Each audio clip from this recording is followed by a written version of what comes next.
రవ్వ మరియు బియ్యం పిండితో అట్టు పోయబోతున్నానండి. దానికి ముందుగా ఒక 4-5 పచ్చిమిర్చిలను తీసుకొని చిన్న చిన్నగా ఇలా కట్ చేసుకోవాలి.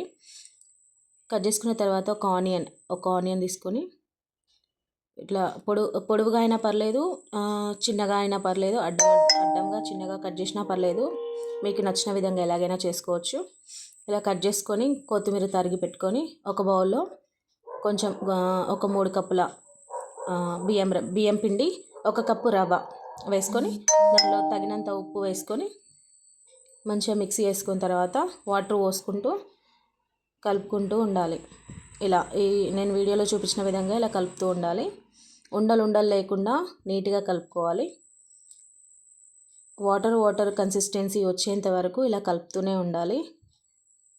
చూడండి, నేను ఇలా కలుపుతున్నాను చూడండి. ఇలా కలిపేయాలి. మంచిగా కలిపేసుకున్న తర్వాత దీనిలో ఇంకా కొంచెం వాటర్ పడతాయండి. ఇంకా కొన్ని వాటర్ పోస్తే సెట్ అవుతుంది. ఓకే, చూడండి, ఈ విధంగా వస్తే సరిపోతుంది. ఇలా వాటర్ కన్సిస్టెన్సీలో రావాలి. దాని తర్వాత స్టవ్ అంటించి ఒక బౌల్ పెట్టుకొని ఆ బౌల్ కొంచెం వేడెక్కక ఒక 2 పావుల నూనె వేసేసుకున్న తర్వాత మనం పోపు వేసుకోవాలండి. పోపుకి ఏమేమి అవసరం ఉంటే మనకి జీలకర్ర ఆవాలు అయితే కామన్గా అవసరం ఉంటాయి కదండి. పోపులో అయితే అవి మనం వేస్తూనే ఉంటాం. సో కొంచెం జీలకర్ర వేసుకొని ఆ తర్వాత కొన్ని ఆవాలు కూడా వేసుకుంటే అవి కొంచెం వేగిన తర్వాత మనం కట్ చేసి పెట్టుకున్న కొన్ని పచ్చిమిర్చిలు తీసుకొని వేసేసుకోవాలి. ఇలా వేసేసుకున్న తర్వాత కలుపుతూ ఉండాలండి. కొంచెం బ్రౌన్ కలర్ అట్లా వచ్చేంత వరకు కలుపుతూ ఉండాలి. లైట్గా వేగిన తర్వాత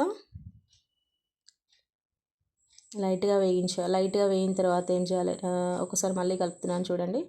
ఇలా లైట్గా వేయించిన తర్వాత ఆనియన్స్ తీసుకొని మనం కట్ చేసి పెట్టుకున్న ఆనియన్స్ ఇలా పొడిగా విడివిడిగా చేసుకుంటూ వేసేసుకోవాలి. ఇలా వేసేసుకొని ఒకసారి కలపాలి. ఇవి కొంచెం బ్రౌన్ కలర్ వచ్చేంత వరకు ఇలాగే కలుపుతూ ఉండాలి మధ్య మధ్యలో. చూడండి, ఇప్పుడు కొంచెం బ్రౌన్ కలర్కి వస్తుంది. సో వచ్చిన తర్వాత ఏం చేయాలి, కొంచెం తగినంత సాల్ట్ వేసుకొని దాని తర్వాత చిటికెడంత పసుపు వేసేసుకోవాలి. పసుపు వేసిన తర్వాత దాన్ని మళ్ళీ కలిపేసుకోవాలి. ఇలా కలిపేసుకుంటూ ఒక 2 minutes అట్లా పెట్టేసి దానిలో కొత్తిమీర, మనం దంచి పెట్టేసుకున్న వెల్లుల్లి రెబ్బలు కూడా వేసేసుకోవాలి. ఇలా వేసేసుకొని ఒకసారి మళ్ళీ కలుపుకొని పెట్టేసుకోవాలి. ఇలా కలిపేసి ఒక 2 minutes తర్వాత దాన్ని ఈ తయారు చేసుకున్న మిశ్రమాన్ని మనం ముందు మిక్స్ చేసి పెట్టుకున్న ఈ పిండిలో వేసేసుకొని కలిపేసుకోవాలి. తర్వాత స్టవ్ మీద ప్యాన్ పెట్టేసుకొని ఇది కొంచెం వేడైన తర్వాత లైట్గా ఆయిల్ వేసేసి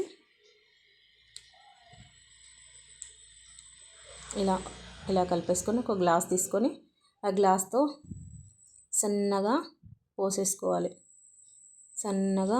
ఆ మిశ్రమాన్ని ఇలా పోసేసుకోవాలి. ఇలా పోసిన తర్వాత చూడండి, ఇలా మధ్య మధ్యలో ఇట్లా గ్యాప్ వస్తుంది. ఆ గ్యాప్లో కూడా ఫిల్ చేసేసి పైనుంచి కొంచెం లైట్గా ఆయిల్ వేసేసి ఒక మూతని పెట్టేసుకోవాలి.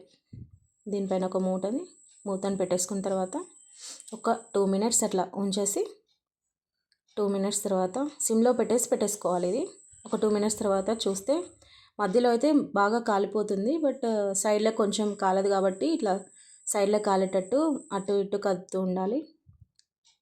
సైడ్లకు మంచిగా కాలిన తర్వాత ఇట్లా బాగా కాలి రెడ్ కలర్లోకి వచ్చేంత వరకు కొంచెం కాలిన తర్వాత దాన్ని మెల్లిమెల్లిగా తీయాలి. ఇలా మెల్లిమెల్లిగా కార్నర్స్ ఇట్లా లిఫ్ట్ చేస్తూ తీసేయాలి.